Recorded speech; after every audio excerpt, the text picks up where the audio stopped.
busara za watu wazima ndio zinazookoa Yanga. Yanga wamelalamika makelele mengi, wenyewe wamepata, wana makosa kibao, lakini ni busara za watu wazima ndio zilizotumika mpaka hiyo mechi kupandishwa mbele. Yaani hata kama Yanga wangesema nini, Yanga wana makosa makubwa sana.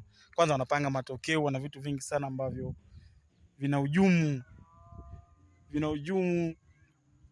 ligi yetu ya Bongo. Ligi ya Bongo imekuwa ikienda mambo sivyo kwa sababu ya mambo madogo madogo.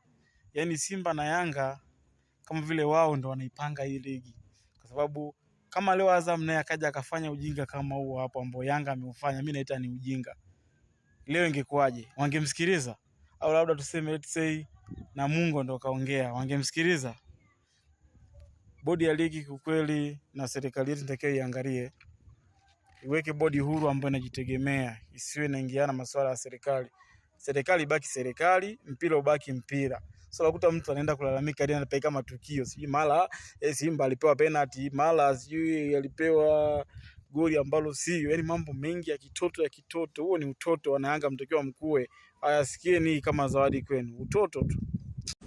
Na hao wanaosema kwamba labda tuko pale sisi tumejaa Simba, ingawa nakwambia ni Coastal Union, lakini katika watu ambao, katika timu ambayo imefaidika na uongozi wangu ni Yanga.